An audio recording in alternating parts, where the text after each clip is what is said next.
Thank you, Representative Price. I'm Kelly Dillahay. I'm the State Program Director for Red, Wine, and Blue.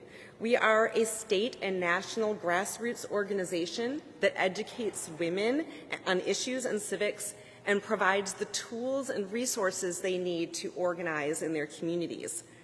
I'm here today because in the work that we do, we share stories, and we hear countless stories from women across the state that have been affected by domestic and gun violence. I'm also here for personal reasons because I myself grew up in a household where there was domestic violence involving a firearm, and last year, my sorority sister, who introduced my husband and I, was murdered by her husband.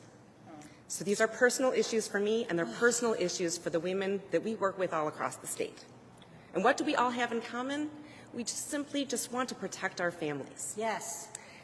I'd like to add some context for the bills that Representative Price just discussed.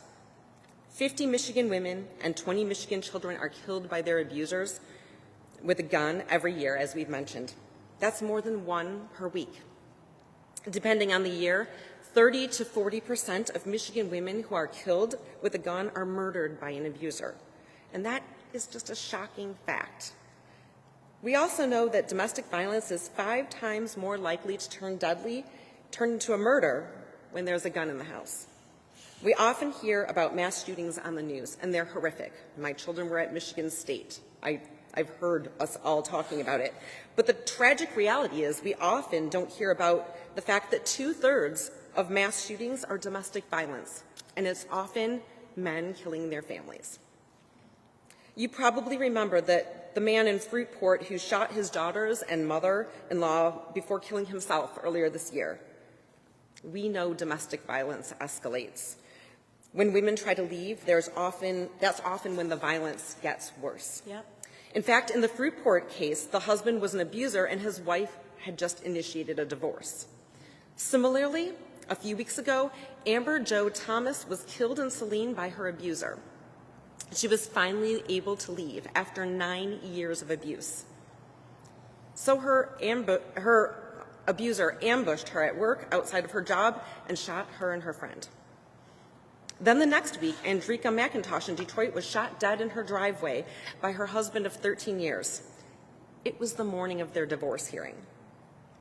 We need to protect women and children from the revenge of their abusers.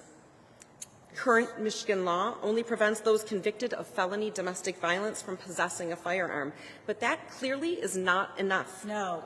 The vast majority of domestic violence convictions are misdemeanors. Domestic violence is often undercharged, it's pled down, or it's not charged at all.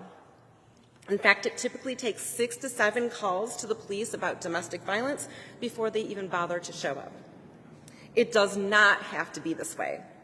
31 other states have laws that restrict convicted domestic abusers from possessing a firearm, and as a result, they have lower domestic violence murder rates. Yep. Those are the facts and the statistics. But now I'm going to hand it over to Rep. Helena Scott to learn more.